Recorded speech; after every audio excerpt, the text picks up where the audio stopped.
ಬೇಲೂರು ತಾಲೂಕು ಒಕ್ಕಲಿಗರ ಮಹಿಳಾ ಸಂಘದ ವತಿಯಿಂದ ಸಂಕ್ರಾಂತಿ ಸುಗ್ಗಿ ಸಂಭ್ರಮ ಬಾಲಗಂಗಾಧರನಾಥ ಸ್ವಾಮೀಜಿಗಳ ಪುಣ್ಯ ಸ್ಮರಣೆ ಹಾಗೂ ರಾಷ್ಟ್ರಕವಿ ಕುವೆಂಪು ಅವರ ಜನ್ಮದಿನಾಚರಣೆ ಕಾರ್ಯಕ್ರಮವನ್ನು ಪಟ್ಟಣದ ಒಕ್ಕಲಿಗರ ಸಮುದಾಯ ಭವನದಲ್ಲಿ ಶ್ರದ್ಧಾಭಕ್ತಿಯಿಂದ ಆಚರಿಸಲಾಯಿತು. ಕಾರ್ಯಕ್ರಮ ಉದ್ಘಾಟಿಸಿ ಮಾತನಾಡಿದ ಪುರಸಭಾ ಅಧ್ಯಕ್ಷೆ ಉಷಾ ಸತೀಶ್, ಸಂಕ್ರಾಂತಿ ಹಬ್ಬವು ಕೃಷಿ, ಸಂಸ್ಕೃತಿ ಹಾಗೂ ಶ್ರಮದ ಗೌರವವನ್ನು ಸಾರುವ ಹಬ್ಬವಾಗಿದ್ದು, ಇಂತಹ ಸಾಂಸ್ಕೃತಿಕ ಕಾರ್ಯಕ್ರಮಗಳು ಸಮಾಜದಲ್ಲಿ ಏಕತೆ, ಸಂಸ್ಕೃತಿ ಮತ್ತು ಪರಂಪರೆಯ ಮೌಲ್ಯಗಳನ್ನು ಉಳಿಸುವಲ್ಲಿ ಪ್ರಮುಖ ಪಾತ್ರ ವಹಿಸುತ್ತವೆ. ಹಾಗೆ ಬಾಲಗಂಗಾಧರನಾಥ ಸ್ವಾಮೀಜಿಗಳ ಸಮಾಜಮುಖಿ ಸೇವೆ ಹಾಗೂ ಕುವೆಂಪು ಅವರ ಮಾನವೀಯ ಮೌಲ್ಯಗಳು ಇಂದಿನ ಪೀಳಿಗೆಗೆ ದಾರಿದೀಪವಾಗಿವೆ ಅಂತ ಹೇಳಿದರು.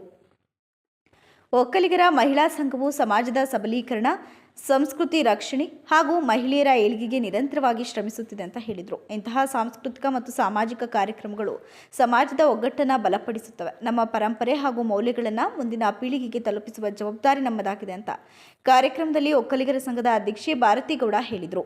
ಇಂದಿನ ಒತ್ತಡದ ಬದುಕಿನಲ್ಲಿ ಮನಸ್ಸಿನ ಶಾಂತಿ ಹಾಗೂ ಆತ್ಮಸ್ಥೈರ್ಯಕ್ಕೆ ಧ್ಯಾನ ಅತ್ಯಂತ ಅಗತ್ಯವಾಗಿದೆ ಅಂತ ಹೇಳಿದರು. ಧ್ಯಾನದಿಂದ ಏಕಾಗ್ರತೆ, ಮಾನಸಿಕ ಸ್ಥಿರತೆ ಮತ್ತು ಆರೋಗ್ಯ ಸುಧಾರಣೆಯಾಗುತ್ತದೆ. ಮಹಿಳೆಯರು ಧ್ಯಾನವನ್ನು ಜೀವನದ ಭಾಗವನ್ನಾಗಿಸಿಕೊಂಡ್ರೆ ಕುಟುಂಬ ಮತ್ತು ಸಮಾಜದಲ್ಲಿ ಸಕಾರಾತ್ಮಕ ಬದಲಾವಣೆ ಸಾಧ್ಯವಾಗುತ್ತೆ ಅಂತ ಮುಖ್ಯ ಅತಿಥಿ ಪ್ರೀತಿ ಹರಿಣಿ ಗಣೇಶ್ ತಿಳಿಸಿದರು.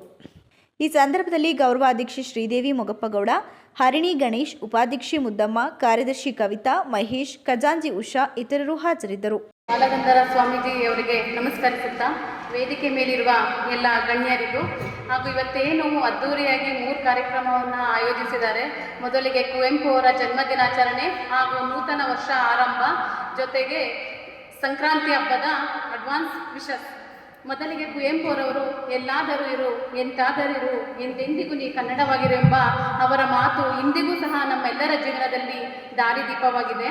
ಅವರು ಸಮಾನತೆ, ಮಾನವೀಯತೆ ಮೌಲ್ಯಗಳು ಇಂದಿಗೂ ಸಹ ನಾವೆಲ್ಲ ಜೀವನದಲ್ಲಿ ಅಳವಡಿಸ್ಕೊಂಡು ನಡೀತಾ ಇದ್ದೀವಿ. ಅದೇ ರೀತಿ ನೂತನ ವರ್ಷ ಅಂತ ಅಂದರೆ ನಿಮ್ಮ ಹೊಸ ಹೊಸ ಕಲ್ಪನೆಗಳಿರ್ಬೋದು, ಯೋಜನೆಗಳಿರ್ಬೋದು, ಎಲ್ಲ ಸಹ ಒಳ್ಳೆ ಅಭಿವೃದ್ಧಿ ಆಗಲಿ ಅಂತ ಹೇಳ್ತಾ, ನೀವೇನು ಕನಸ್ಕೊಂಡಿರ್ತೀರೋ ಅದೆಲ್ಲ ಸಹಕಾರ ಆಗಲಿ ಅಂತ 2026 ಎಲ್ರಿಗೂ ಒಳ್ಳೆಯದಾಗಲಿ. ಜೊತೆಗೆ 2018ರಲ್ಲಿ ಮತ್ತೆ ಪುಟ್ಟದಾಗಿ ಪ್ರಾರಂಭ ಮಾಡಿದ್ದು ಇವತ್ತು ಸಂಘ ಬೃಹದಾಕಾರವಾಗಿ ಬೆಳೆದಿದೆ. ಅದಕ್ಕೆ ಎಲ್ಲ ಸದಸ್ಯರು ಕಾರಣ. ಇವತ್ತೊಂದು ಕಾರ್ಯಕ್ರಮ ಮಾಡ್ತಾ ಇದ್ದೀವಿ ಅಂತ ಹೇಳಿದ್ರೆ ನಾವು ಕುವೆಂಪು ಅವರ ಜನ್ಮದಿನ ಮಾಡ್ತಾ ಇದ್ದೀವಿ. ನಮಗೆ ಅದು ಹೆಮ್ಮೆ. ನಮ್ಮ ಕುಲದಲ್ಲಿ ಹುಟ್ಟಿದಂಥ ಒಬ್ಬ ಗುರು ಇವತ್ತು ಎಲ್ಲರ ಮುಂದೆ ಅವ್ರು ಇಲ್ಲದೇ ಇರ್ಬೋದು, ಆದರೆ ಅವ್ರು ಮಾಡಿರೋ ಸಾಧನೆ ನಾವು ಮಾಡಬೇಕಾದ್ರೂ ಅಷ್ಟೇ. ನಾವು ಇಲ್ಲದೆ ನಾವು ಇಲ್ಲ ಅಂತ ಹೇಳಿದಾಗ ನಾವು ಮಾಡಿರೋ ಸಾಧನೆ ಸಮಾಜದಲ್ಲಿ ಉಳ್ಕೋಬೇಕು. ನಾವು ಬದುಕಬೇಕು ಅಂತ ಹೇಳಿದಾಗ ನಾನು ಸಂಪೂರ್ಣ ಅಂತಲ್ಲ, ನಾನು ಬದುಕಿರುವವರೆಗೂ, ನಾನು ಹೋದ್ಮೇಲೂ ನಾನು ಏನು ಮಾಡಿರ್ತೀನಿ ಆ ಸಾಧನೆ ನಾಲ್ಕು ಜನರ ಜೊತೆಗೆ ಇಂಥವ್ರು ಇದ್ದರು, ಇಂಥದ್ದು ಮಾಡ್ಬೋದು ಅನ್ನೋದು ಇರಬೇಕೆ ಹೊರತು ಇಲ್ಲಾಂದರೆ ಅವರು ಇದ್ದರೆ ಅವೇನಕ್ಕೆ ಅವರು ಇದೇ ಆಯಿತು ಅಂತ ಅನ್ನಿಸ್ಕೋಬಾರ್ದು. ಮತ್ತು ನಮ್ಮ ಬಾಲಗಂಗಾಧರ ಸ್ವಾಮೀಜಿಯವರು ಅವರು ನಮ್ಮ ಜನಾಂಗಕ್ಕೆ ಕೊಟ್ಟಂಥ ಕೊಡುಗೆ, ಜೊತೆಗೆ ಜನಾಂಗ ಅಂತಲ್ಲ ಬೇರೆ ಬೇರೆ ಜನಾಂಗದವ್ರಿಗೂ ತುಂಬಾ ಆಶ್ರಯವಾಗಿ ನಿಂತಂಥವ್ರು.